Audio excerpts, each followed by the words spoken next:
What's your bill number again? 527. So Okay.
we obviously have too many chairmen. It's getting crowded.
Happy Wednesday. Okay, in the interest of time, if you've already presented your bill, you don't have to present it again. So I just want to hear from folks that have not yet presented. And if your bill is not on the blue sheet and it just came out of committee, it'll be on the blue sheet tomorrow morning. We'll be doing a supplemental calendar then, and we'll probably do maybe 2 supplemental calendars tomorrow. We're going to put on 20, 25 bills today for tomorrow morning, get us started. I know that seems like a lot, but if y'all look back, we did 34 bills yesterday and got out by 5:30. So as long as y'all don't ask too many questions, it won't take us long tomorrow. But anyway, don't panic if your bill is not on the blue sheet. If your bill came out more than 2 days ago and it's not on the blue sheet, then come see me. But you don't have to see me if it came out within the last couple of days and it's not on the blue sheet. It should be on there tomorrow. So we'll start. Chairman at the front of the line. Chairman D. Thank you, Mr. Chairman. Before you start, give us a weather report. Give us a weather report. Dickie. Weather report 27 and no frost this morning in Missoula. No so frost. We escaped damage. Keep a little prayer for tomorrow. So looking good. Thank you for the question. Okay. HB 527 on the back page, middle of the back page, simply updates the QBE program weights that are listed in code. Georgia code states that these program weights cannot be more than 1.5% variance in them, and so this bill simply updates that. When you add a lot of money to our education, QBE formula, teacher pay raises, those type monies will make these weights and ratios get out of balance a little bit. So this bill does not have anything to do with money or any change in code. It just updates those program weights that we have to do every few years. So appreciate your consideration. You have no questions. You have no questions. Thank you. Chairman Watson. Thank you, Mr. Chairman. Members of the committee, I bring before you HB 512. It's on the first page, fourth one up from the bottom. This is creating the Agricultural Commodity Commission for propane. We have about 12 of these already in existence across the state that collect funds at the dealer level. They use those funds for marketing, research, and safety. And they already do this at the federal level, and they're wanting to do it at the state level. And it's purely voluntary and can be voted down by the members every 5 years. You have no questions. Thank you. Floor Leader Reeves. Thank you, Mr. Chairman. Here on House Bill 444, it's I think fifth from the bottom on the second page. And this is an administration bill that provides some reform to our dual enrollment program here in Georgia.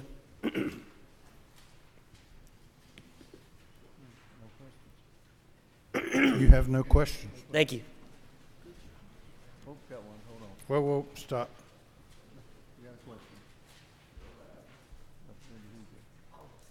Representative Hughley. Me? Thank you, Mr. Chairman. I'm over here to the gentleman. You said we're reforming dual enrollment. Is that what you said? Yes, some reform to the dual enrollment program. And what are you doing to it? We're putting some parameters around it.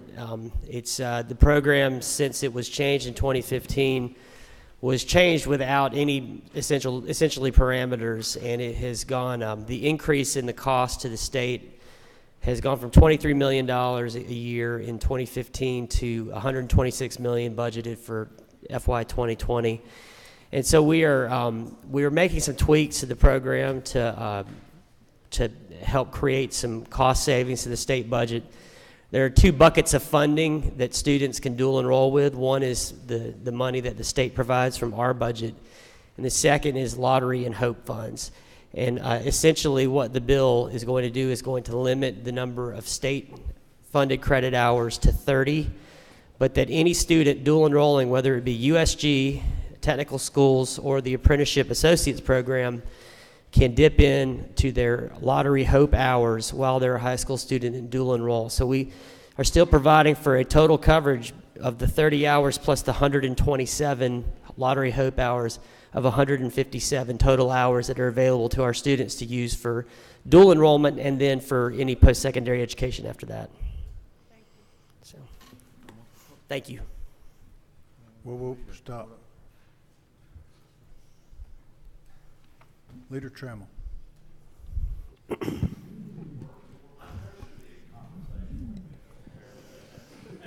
Quit your whining. Thank you, Mr. Chairman. To the sponsor of the bill, can you tell a little bit about the lines 35 and 38, the changes to the eligible high school students under this bill who would be eligible for the program now? Yes, the under the current bill, eligibility for the technical schools program would begin in the 10th grade, so it would cover 10th, 11th, and 12th grade. And eligibility for our high school students that are looking to do dual enrollment with USG would begin 11th grade, and they would be available to take those courses 11th and 12th grade. Mr. Chairman, follow-up question, if I might. And am I reading this correctly, that this bill would make it more restrictive than it presently is? Yes, it's been a very, there's a long conversation and a lot of different perspectives that have gone in to the essentially lines that had to be drawn here. By and large, 9th and 10th graders, a very small amount of students dual enroll as 9th and 10th grade. In the current version of the bill, there is a grandfather clause for students that are currently enrolled, but moving forward, for USG, you would only be eligible as 11th or 12th grade. And that, like I said, that's based from a lot of different perspectives. One is the University System of Georgia campuses are all, my understanding is in agreement that 9th and 10th grade students are probably a little bit too young to be on a college campus taking classes. So there's multiple perspectives in there, and the bottom line is that this has been a great program, and we want to continue to make it a great program, the best that it can be.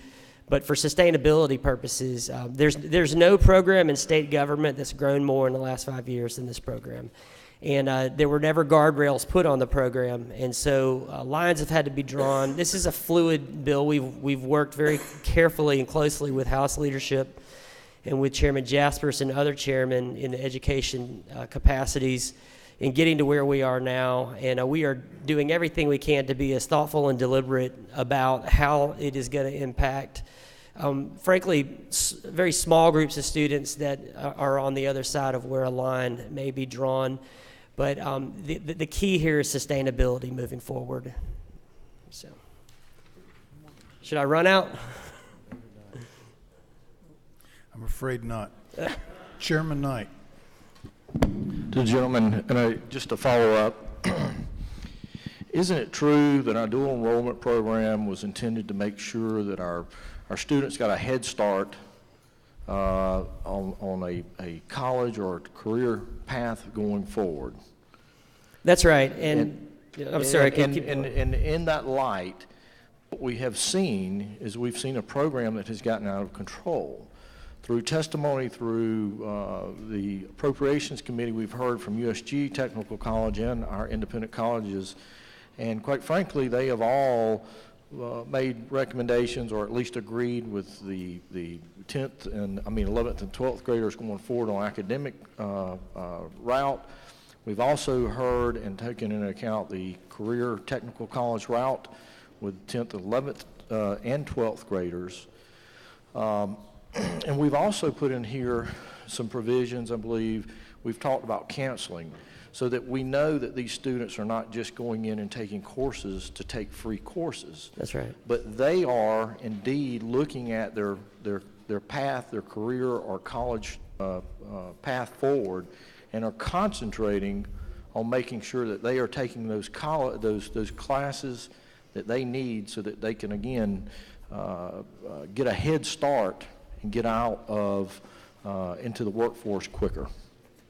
That's right, Chairman Knight. And again, the dual coverage with the state funding and the Lottery Hope funds, again, I stress it equals 157 hours or credit hours that the state can cover, and that's an extraordinarily generous, if not the most generous, program in the country. And if a student were to be counseled appropriately and take the appropriate courses, they could probably get a double major in that. So Can I run now, or do I need to stay?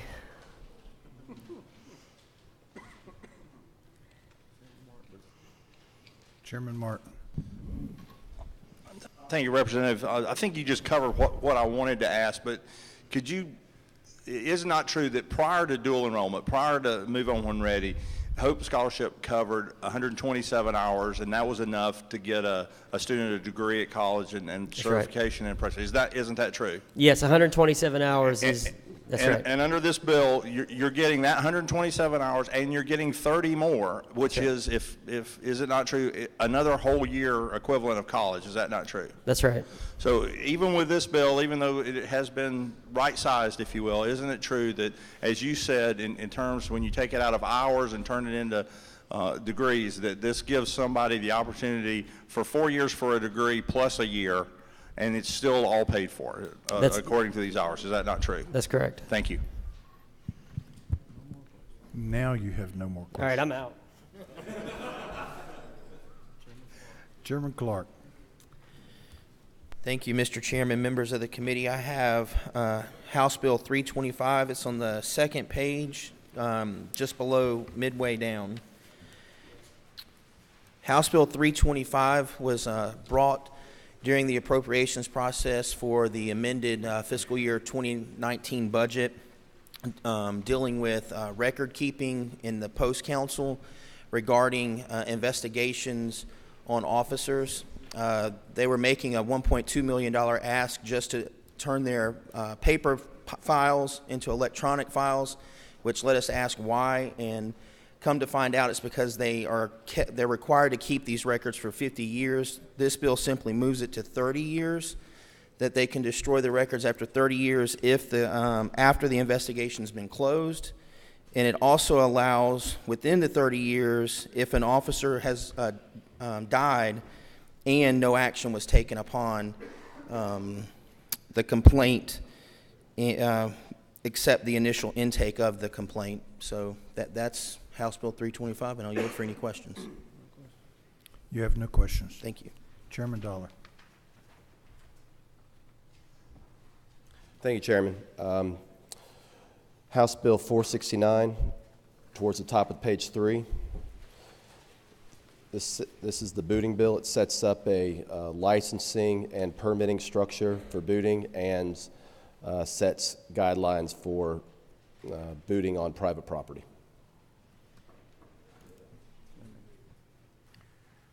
Chairman Fleming.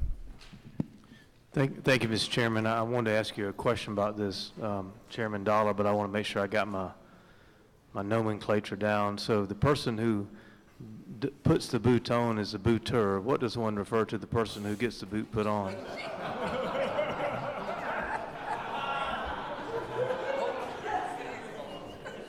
The person being booted. So would the bill stop booting on private property? It sets up strict guidelines under which that can occur. Yes, sir. So if I have a private parking lot and I have trouble with people coming on there parking illegally, I could no longer pretty much use that to try to control it? No, you still could, but again, it has to follow the guidelines. I can get with you privately and talk those through. Thank you. Yes, sir. Representative Williams. You wait.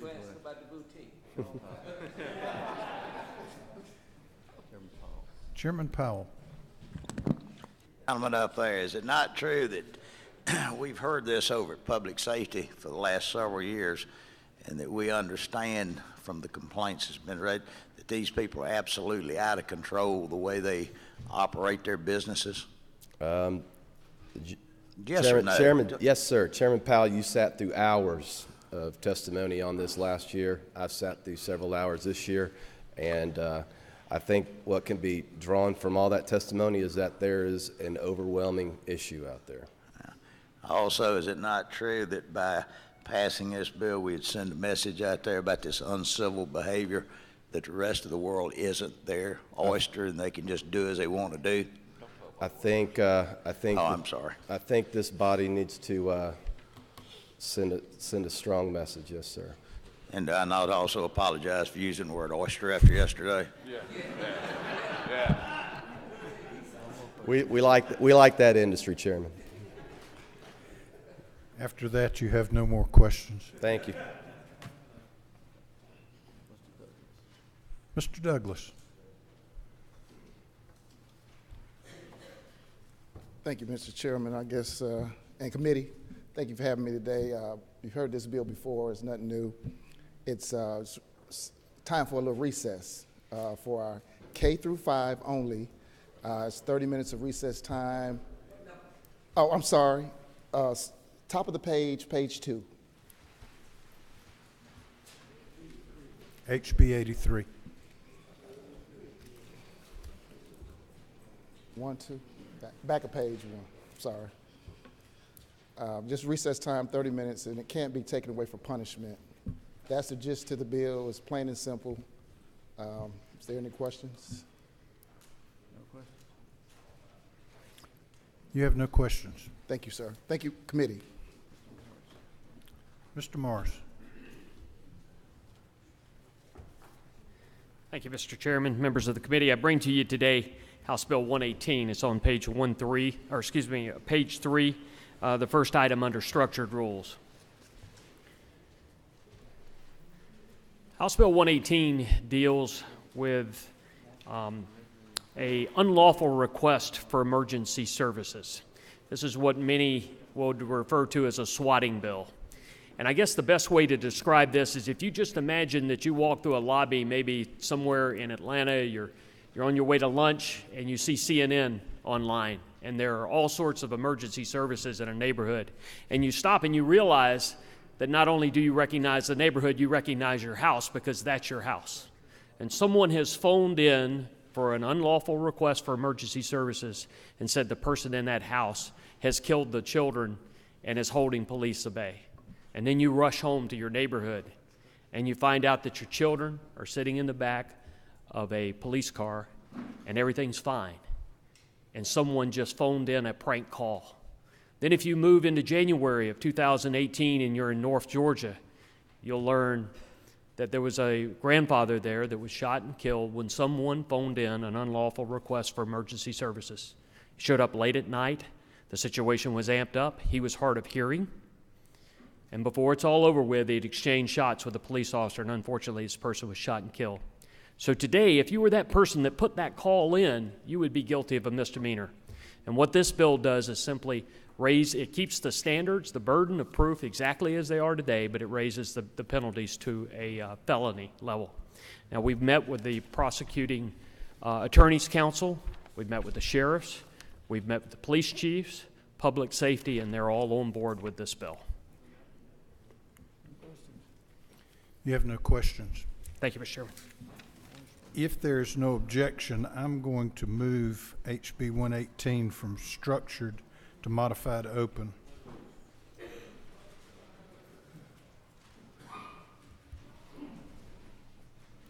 And if there's no objection, I'm going to move HB 502 from modified structured to structured. They're both moved.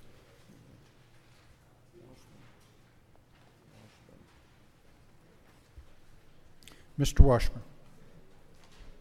Thank you. Thank you, Mr. Chairman. Ladies and gentlemen of the committee, I'm here today to present House Bill 486. It's about 3/4 of the way down on your first sheet. This bill deals with electrical and plumbing contractors. It has 3 parts. The first part is to revise the requirements or their opportunities to develop continuing ed courses. This is for the electricians. And all it does is just give them some other opportunities to expand the way they can develop those courses, and I think that's a good portion of the bill. The second part deals with electrical contractors. It simply states that you cannot advertise your services as an electrical contractor unless you are a licensed electrical contractor or have this certificate of competency that is issued. The third part is the same for the plumbers. It says that if you are not a licensed master plumber or journeyman plumber, you cannot advertise to provide those services. It's a good bill. It protects our consumers, and I request your favorable consideration of it. You have no questions. Thank you. Mr. Ridley. Good morning, Mr. Chairman. I bring to you House Bill 490. It's on the first page, about 3/4 of the way down. Currently in law already, if a deceased person passes, if a person is deceased and they have no family, no will, or anything else, currently in law right now, you can do an affidavit if that person has up to $15,000 in their account. You fill out the affidavit, you have to wait about 90 days, and then they can use that money in order to pay for the funeral services or any health services that needs to be rendered. So all we're doing with this, we're updating the affidavit for that. It hadn't been updated since maybe in the 80s. We're changing it from a 90-day waiting period to a 45-day waiting period. Everything else is staying the same. Mr. Williams. Thank you, Mr. Chairman. Well, I like what you're saying here. I'm sorry that Representative Bentley isn't here because they don't like to wait 45 days for their money. I know she doesn't. I'm trying to help her out all I can. And this has got the full support of the Community Bankers Association and the Georgia Bankers Association. You have no more questions. Thank you. Representative Earhart. Thank you, Mr. Chairman, members of the committee. I bring to you today 2 public safety bills. The first one is, both of them are on the second page. The first one is second from the bottom, House Bill 459. House Bill 459 is the School Bus Driver's License Verification Bill. I bring this to you at the request of Public Safety Commissioner Mark McDonough. Currently in Georgia, when city and county school districts hire school bus drivers, they check the validity of that driver's license at the point of hiring, but after that there is no requirement that that driver's license is ever checked again. No periodic check to determine if a school bus driver's license has expired or worse, been suspended for any number of reasons, including repeated traffic violations or even a DUI conviction. So House Bill 459 seeks to put in place a requirement that school bus drivers' licenses are periodically checked to determine that they are still valid. This would be done in coordination with the Department of Public Safety, the Georgia Technology Authority, and the Department of Driver Services. Our recommendation is that this is done twice a year, in July, as I drop my papers, thank you, in July prior to the start of the school year, and again in December before the start of second semester. In the event that a driver's license is found to be expired or suspended, the school board would then revoke that driver's authorization to operate a school bus. And I'm certainly open to any questions. You have no questions. Okay. Okay, and then the second bill is House Bill 394, same page, 7th from the bottom. Okay, 1 second here. House Bill 459. This is the 394. This is the Public Safety Ambassadors Bill. I bring this to you on behalf of the Georgia Association of Chiefs of Police. What this will do is authorize public safety ambassadors to assist police officers in directing traffic. Now, public safety ambassadors are either employed personnel or volunteers. The purpose is to assist law enforcement. The requirement is that they go through the exact same traffic control training that is authorized by the Georgia Police Officers Standards and Training Council. They are not armed. They do not have the authority to detain, arrest, or issue citations. However, they can report to the sergeant in the field. They can be dispatched where needed to assist police officers, most notably in traffic accident situations, where a better utilization of that trained police officer's time might be spent attending to injuries, processing an accident. These public safety ambassadors, also sometimes called citizens on patrol, can provide a great relief to those police officers. This bill would apply to both police departments, sheriff's offices, and fire departments. I believe it's a very well-designed and much-needed bill, and I ask for your favorable support. Any questions? Chairman Martin. Yeah, Mr. Chairman, I'd like to go back, if I could, to 459. We zoomed by.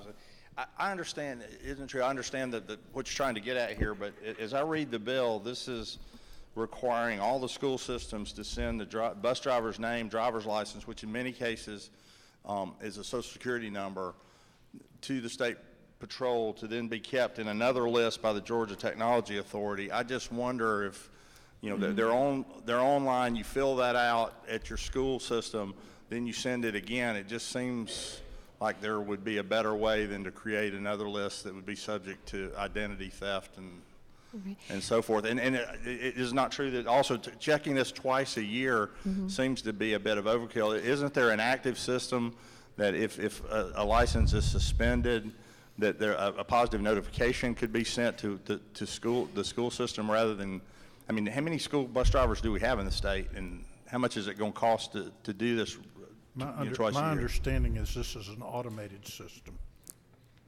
But it is not true. It creates a duplicate list in a centralized place in addition to the personnel records at their various counties.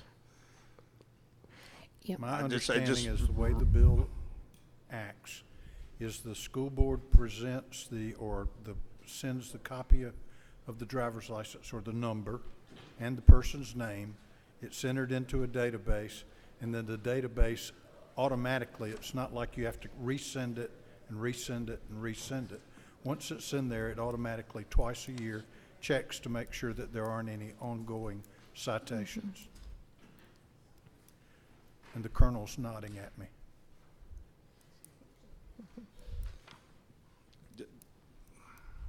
Just little list with perhaps social security numbers and identifying information. Okay. Nobody else is worried about it. Any other questions? You have no other questions? Okay. Thank you. Mr. Wiedauer. Thank you, Mr. Chairman and committee. I come before you today to present House Bill 392. It is halfway down on the first sheet of the list here. I bring this to you from the Georgia Department of Public Safety. All this bill does is simply adds the Board of Public Safety to the lengthy list of boards and commissions statewide that are allowed to provide an expense allowance and travel cost reimbursement for their board members. It is approximately a $30,000 expense, which the department themselves will assume into their budget. Who else is on that list?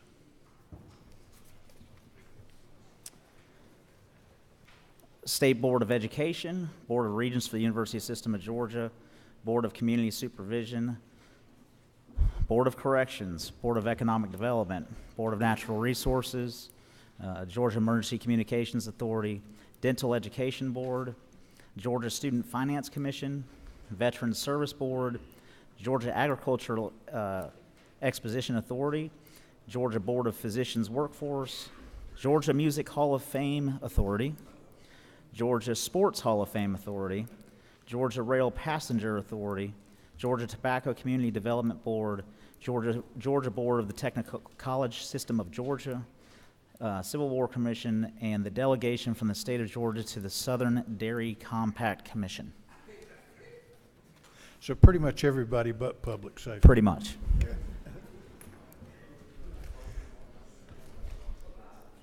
You have no other questions? Thank you, sir. Mr. Gulick. Thank you, Mr. Chairman, members of the Rules Committee. Bring before you HB 458. It's on page 1, just past halfway down. This bill will establish statewide uniform requirements that will restrict the use of firefighting foam containing added PFAS substances for training and testing. It still allows for its continued sale and use against real-world emergency fires. Happy to answer any questions for you. You have no questions. Thank you.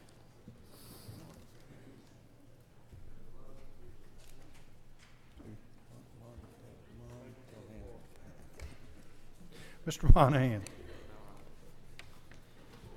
Thank you, Mr. Chairman, members of the Rules Committee. I bring before you HB 464. It's on the blue sheet on page 1, about halfway down the sheet.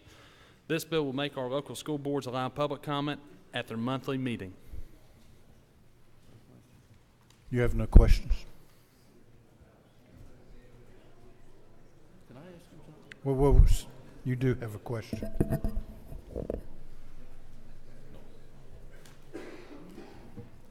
Jim.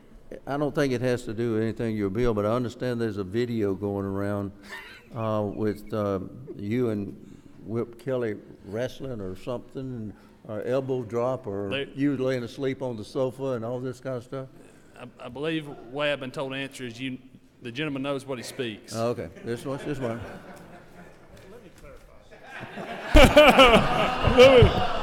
Let me clarify this. Just for this committee's consideration as we look to move Representative Montana's bill, I walk into my office in 4:15 and he was late, I think fully asleep on Representative Gravely's couch, and I just felt it was appropriate to wake him up with a Ric Flair style elbow drop.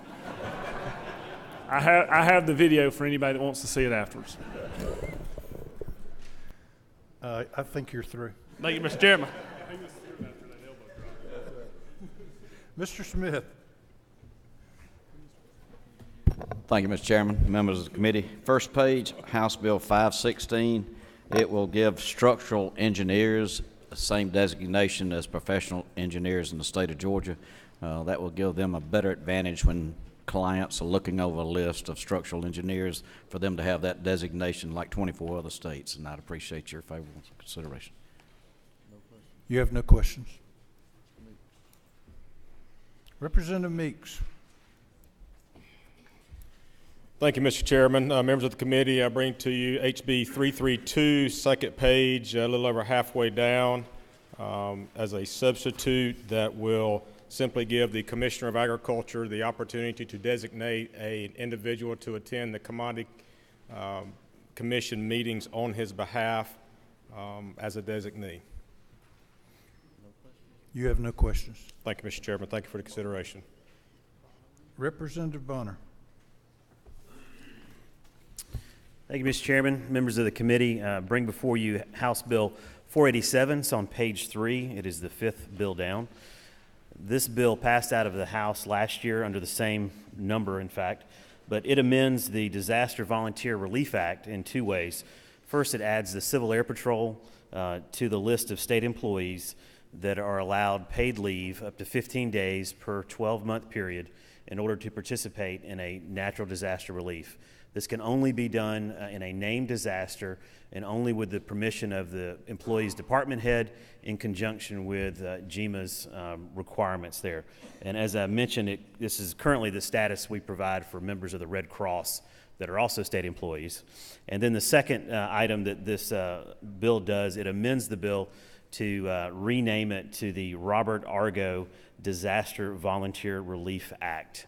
As many of you know, Robert Argo is a former House member, and he was also very instrumental in the Civil Air Patrol during World War II, and was actually a part of a group of that of the Civil Air Patrol that received a congressional honor for that service. So it's a way to honor a former colleague and then bring light to the Civil Air Patrol. Whip Kelly. Thank you, Mr. Chairman. Did you say this has the same exact bill number as it did last year? Exactly. How do you figure that? How do you arrange that? I mark it up to divine providence. I'm glad you got somebody on your side. Chairman Taylor. Thank you, Mr. Chairman. I just wanted to double check. Did you say it had to be a named storm or a named event? A named disaster. Okay, yes. something like we just had tornadoes in Grady County would not count? I don't know that that GEMA actually categorized that as a named disaster in the sense that they activated the state EOC to level 1 and activated all the various ESFs. So I don't know if these latest storms actually met that criteria. Okay, well, it was a EF2 and we lost 50 homes and another 58 that had major damage. And we have a lot of people volunteering right now time to help down there. Understand. And the Civil Air Patrol is active regardless. This simply allows state employees the opportunity to volunteer in the event of those disasters. Thank you for the question.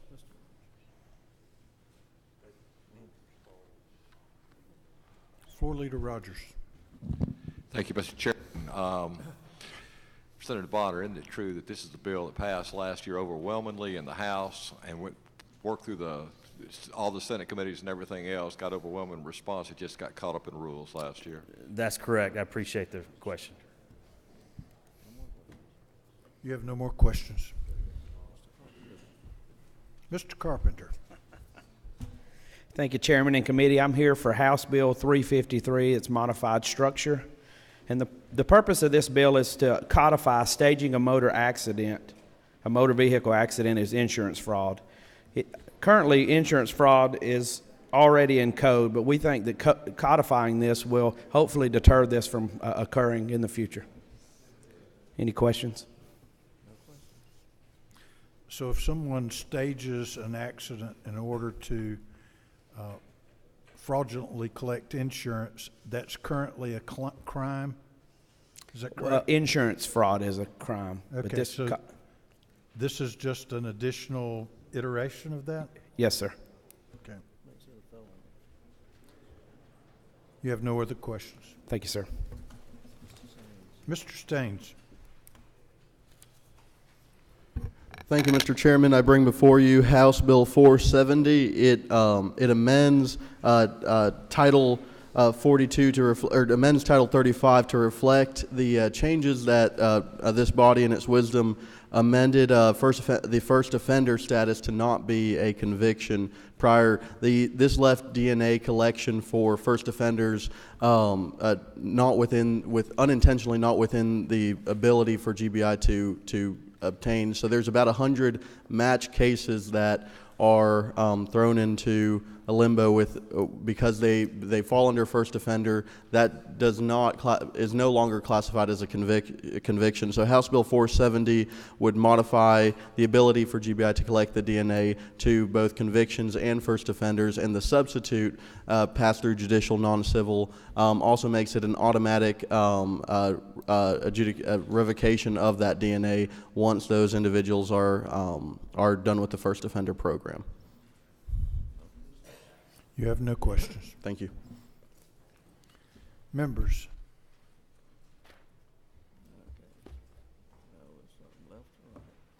Yeah. Chairman Hawkins. Thank you, Mr. Chairman. I see two interesting bills. One on page 2, HB 296, involves the Northeastern Circuit term of court change. And then on page 3, 553, and it's the body artist. Actually, it's the the eyebrow, providing eyebrows for ladies who have had cancer, and regulation of that. You meant 535? 535. Microblading is what it's called.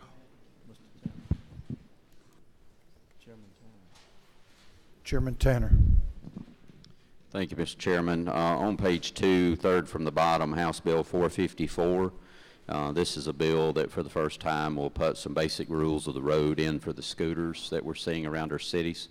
GMA, ACCG, and the scooter industry have worked very closely on this legislation to come up with a compromise that passed out of the Transportation Committee.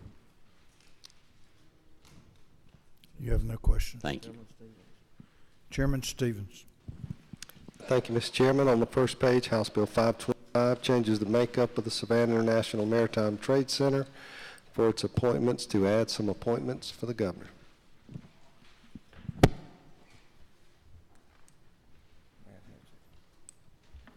Chairman Hatchett. Thank you, Mr. Chairman. Page 2, 3 down from the top, is House Bill 198. It is the CON modernization bill. It's changed quite drastically several times since first introduced. It is not replacing CON. It is simply a modernization. It does allow for a hospital or entity presently under CON to only be challenged by a like facility within a 35-mile radius. As things are now in CON, anybody can challenge you from anywhere around the state if you want to make a change in your facility. We've increased expenditure thresholds for equipment and capital. Capital is up to $10 million, and equipment is up to $4 million. Those would not have to require a CON approval to be performed. Permits hospital-owned freestanding emergency departments. Will allow for cardiology procedures to be performed in a single specialty surgery center. We do in this bill standardize the charges that would be used in the calculation of indigent care to the base Medicare allowable rate without adjustments times 1.5. And we put into place penalties that would go into effect July 1st, 2021 with the new determination or the new indigent care calculation. Things would stay the same and all penalties would be the same until that date. The transparency section that was in the bill before is mostly the same. We did allow for duplicative reporting to not have to occur when you're reporting all the things we've asked for hospitals to report. And we did allow for an exclusion with the open records portion of, there's a few hospitals that fall under that part of the bill that would allow for them to not have to have open records applied to contracts with their insurance companies or with physicians or employment contracts with physicians or physicians groups. It also allows for, the bill allows for continuing care retirement communities to accept, that do not accept Medicaid, to accept patients at any level at any time. Mental health would be exempt from the CON. CTCA would be allowed to convert to a regular hospital, and it does exempt legacy from the CON process. Medical use rights would be continue to be deemed unlawful, and at this time the rural tax credit would remain at $60 million. That's still kind of a brief synopsis.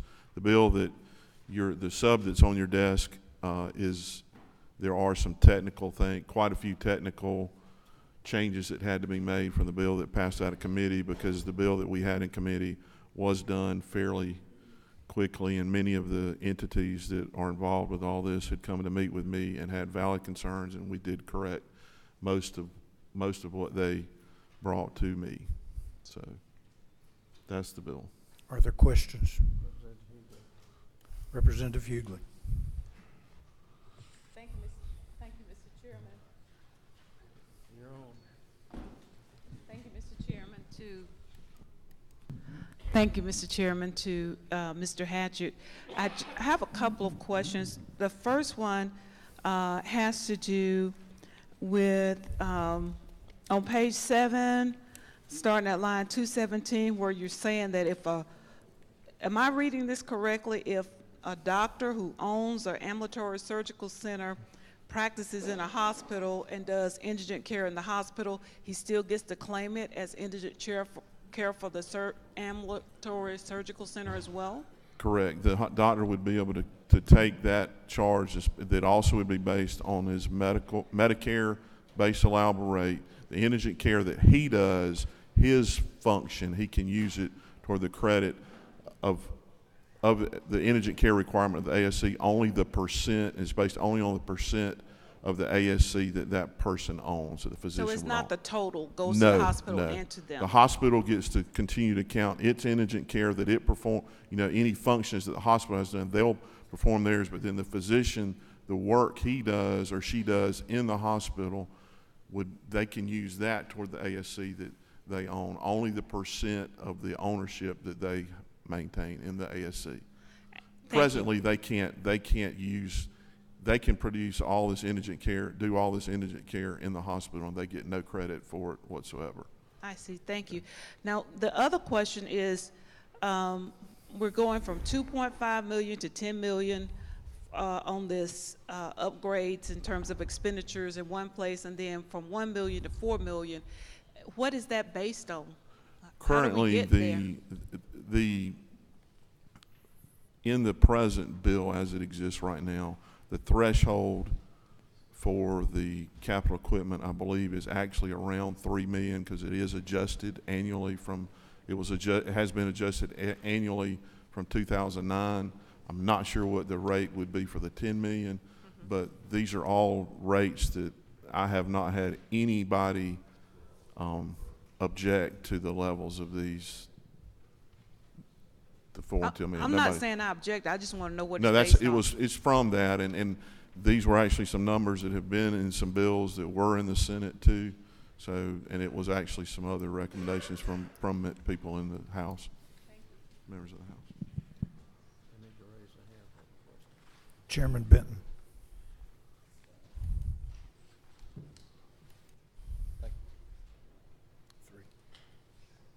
Thank you, Mr. Chairman. 2 questions. The sub that's on our desk, is that the one that the chairman is asking to be brought forward for us to vote to go to the floor? Yes, sir. In all other instances that I can remember this year, if there's been a sub or anything like that, we've had to, or changes to a bill, we had to send it back to committee to make those changes to bring it back before the Rules Committee. We are approaching crossover day. Yes, sir. I understand that. We had sent it back. Huh? I had sent it back once, and we did make quite a few changes, and there are not any major changes from that bill to this bill, mostly technical changes. From the other day when you asked for it to be recommitted, the only changes are those that you've mentioned? Yes. Okay. Well, Any other questions? There is a substitute. Do I hear a motion that this, is there a second? Second. Okay. Is there any objection? Then the substitute will, if the bill is put on, will travel with the bill. Ms. Smith. Thank you, Mr. Chairman. I was asking our committee's consideration for House Bill 93, which is number 5 on the top of page 1, and that goes to notice to public governing authorities on dewatering coal ash provisions. I'd like to put my name by House Bill 198 and House Bill 220, which is the trust funds renewal fund from Rogers, and then House Bill 247, Silcox bill on page 2, and then page 3 is Ballinger's bill, House Bill 478. Thank you. Chairman Benton. Thank you, Mr. Chairman. On page 1, House Bill 86. This is a bill that would allow for tenured teachers to appeal an unsatisfactory on an end-of-year evaluation.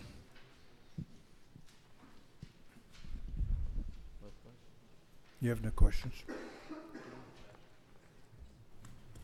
Whip Kelly. Thank you, Mr. Chairman. I just want to put my name next to a couple bills. Chairman Welch is having to be in another meeting. He apologizes. So I'd ask for House Bill 311. That is his measure to allow us to sue the government when it needs suing. I'd like to put my name next to House Bill 83, Demetrius Representative Douglas's bill to guarantee recess. Oh, and then also Chairman Welch's bill, House Bill 502.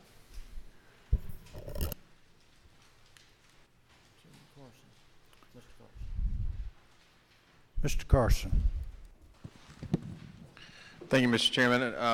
I asked for House Bill 466. What this legislation authorizes but does not mandate is that local delegations across our state have the option to changing their superior and state court clerks to nonpartisan.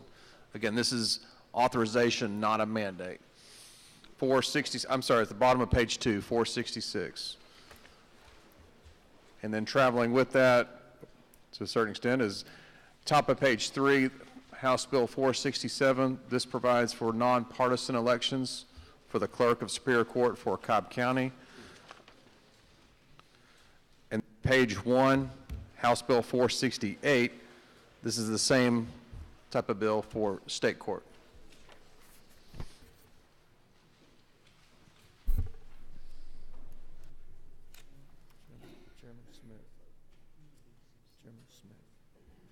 Chairman Smith.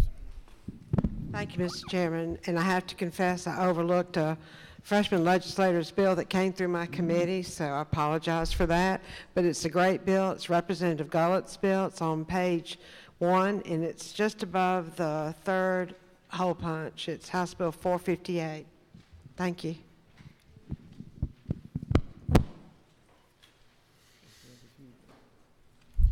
Representative Hughley. Thank you, Mr. Chairman. I'd like to put my name beside House Bill 339, Representative McClain's bill. And of course, I would be remiss if I didn't remind you about House Bill 66.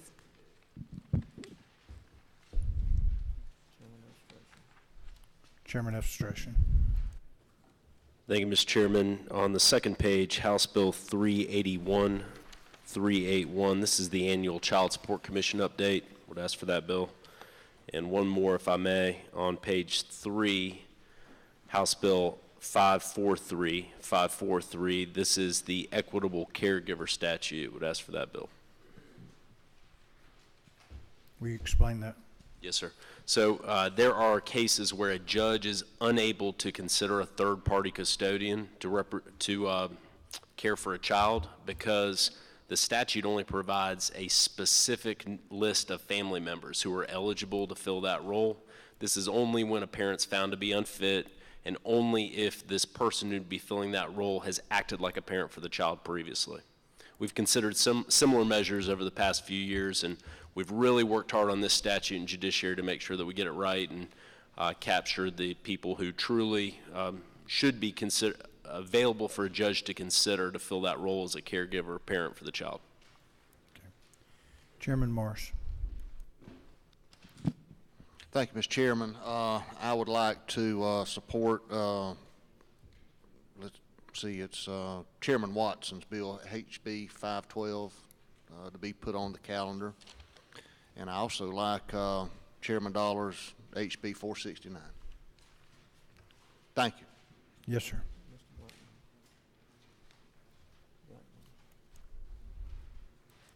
Chairman Blackman. Thank you, Mr. Chairman, members of the committee. I'd like to ask consideration for House Bill 337. It's on the first page, not quite midway down. Relates to peer-to-peer rental car programs. It kind of provides a minimal but much-needed insurance and liability framework for this new business model. And I'd also, if I could, like to put my name by House Bill 332. Chairman Blackman, let me ask you a question about your peer-to-peer. This is basically giving the same kind of oversight that we did with the ride sharing through Public Safety Committee a couple of years ago. Is that correct? I would say it's a scaled back version. There's no prohibitive language, but what it does do is kind of establish a basic liability and insurance and disclosure kind of framework for Georgia citizens and designed to protect everybody in that process. How did y'all arrive at the $25.50 on the insurance? That was actually something, this has really been tailored and retailored by the insurance industry, and all have weighed in, and they have really put together I think what is acceptable and really supported by all of the industry players. Okay. Chairman Powell.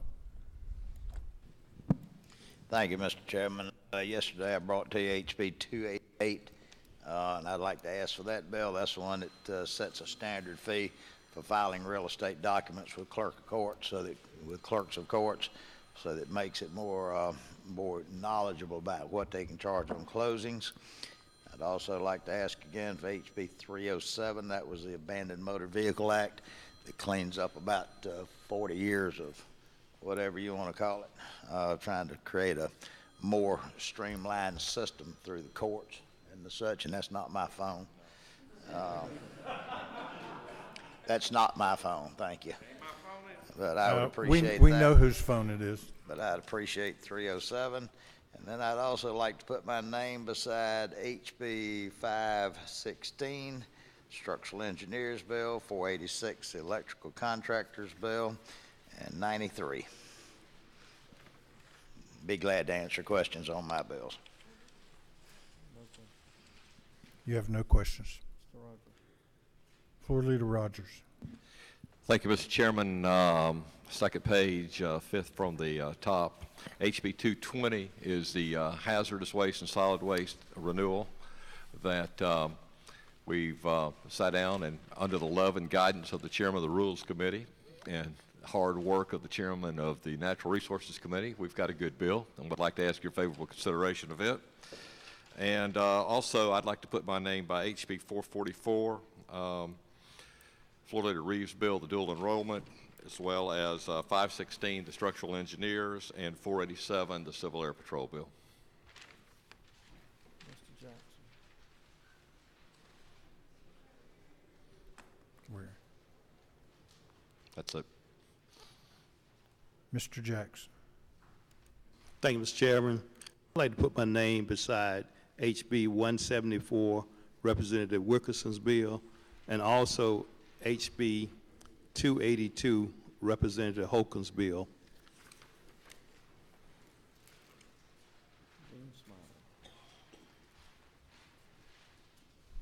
Dean Smyrie. I have quite a few, Mr. Chairman, 10 really, but but with an abundance of caution, I'm just going to do 3 and just be hopeful in that request. The first one is really the HB 66, the motorcycle bill. Hope we can get that, and HB 339 by Representative McLean, and then HB 83 by Representative Douglas. I'd like to add my name by those 3. Thank you, Mr. Chairman. Mr. Beverly.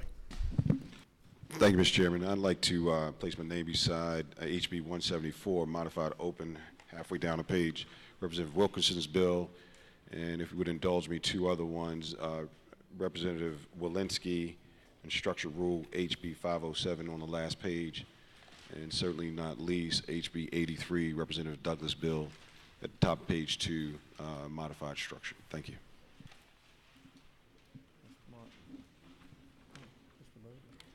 Mr. Bodie. Yes, Mr. Chairman, I would like to also put my name beside HB 174, Representative David Wilkerson's bill.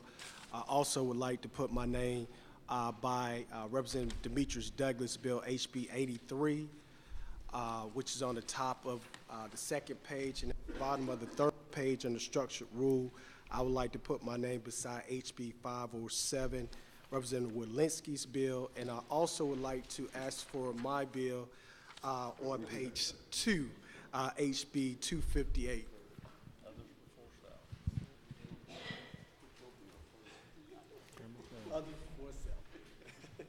Leader Trammell. Thank you, Mr. Chairman. I'd like to put my name by 2 bills under modified structure, Representative Bodie's House Bill 258 and Representative Holcomb's 282, and also beside 2 bills under structured rule, Representative Moore's House Bill 379 and Representative Walensky's 507.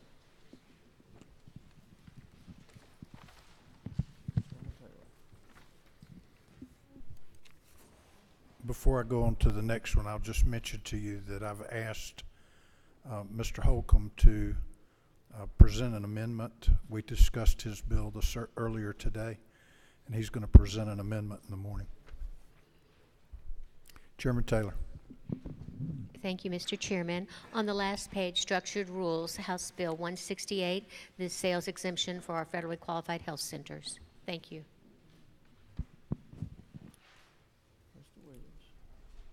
Representative Williams. Thank you, Mr. Chairman. I'd like to put my name beside HB 66, Representative Hughley, if I might, and HB 174, Representative Wilkerson, and HB 507, Representative Walensky, and in a show of bipartisanship, 168 for my seatmate, Chairman.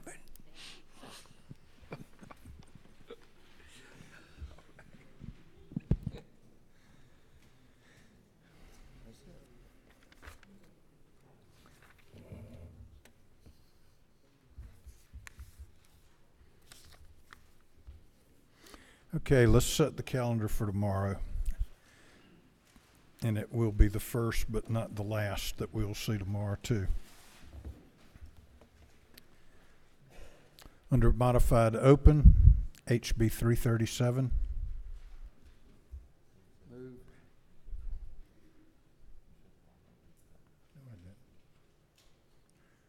All right, it's on.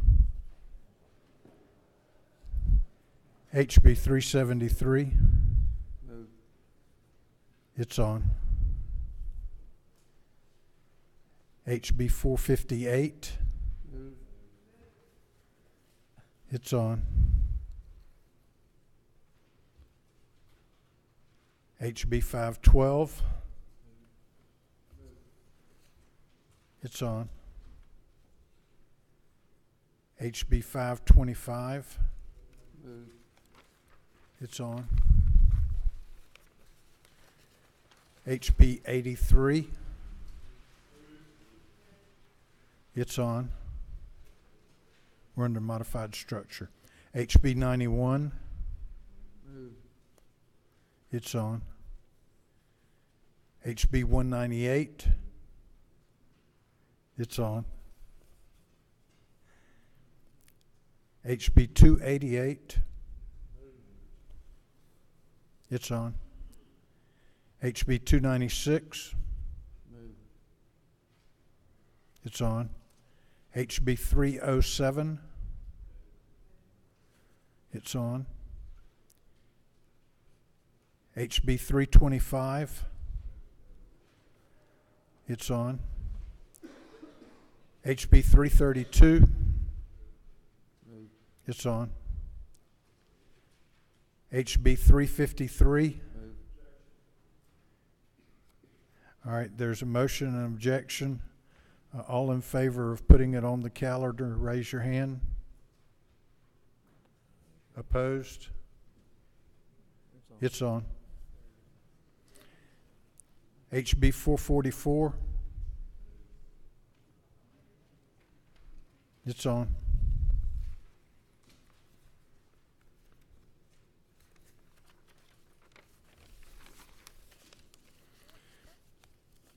HB 502. It's on. HB 118. It's on.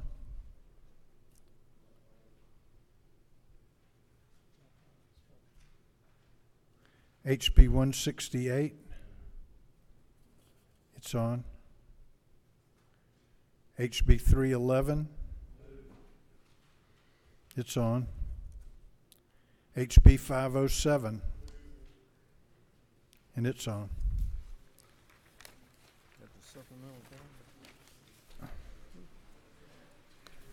That is your first calendar for tomorrow.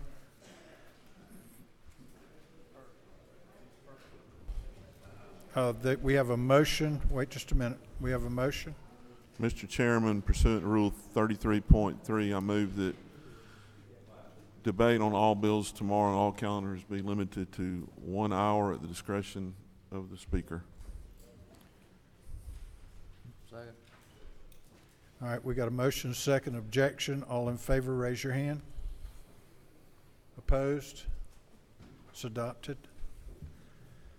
And I've neglected to say when we were looking at the calendar, 198 will be by rule substitute. So that will be on the floor tomorrow with 198. We are adjourned. At 9 o'clock tomorrow morning. 9 o'clock tomorrow morning.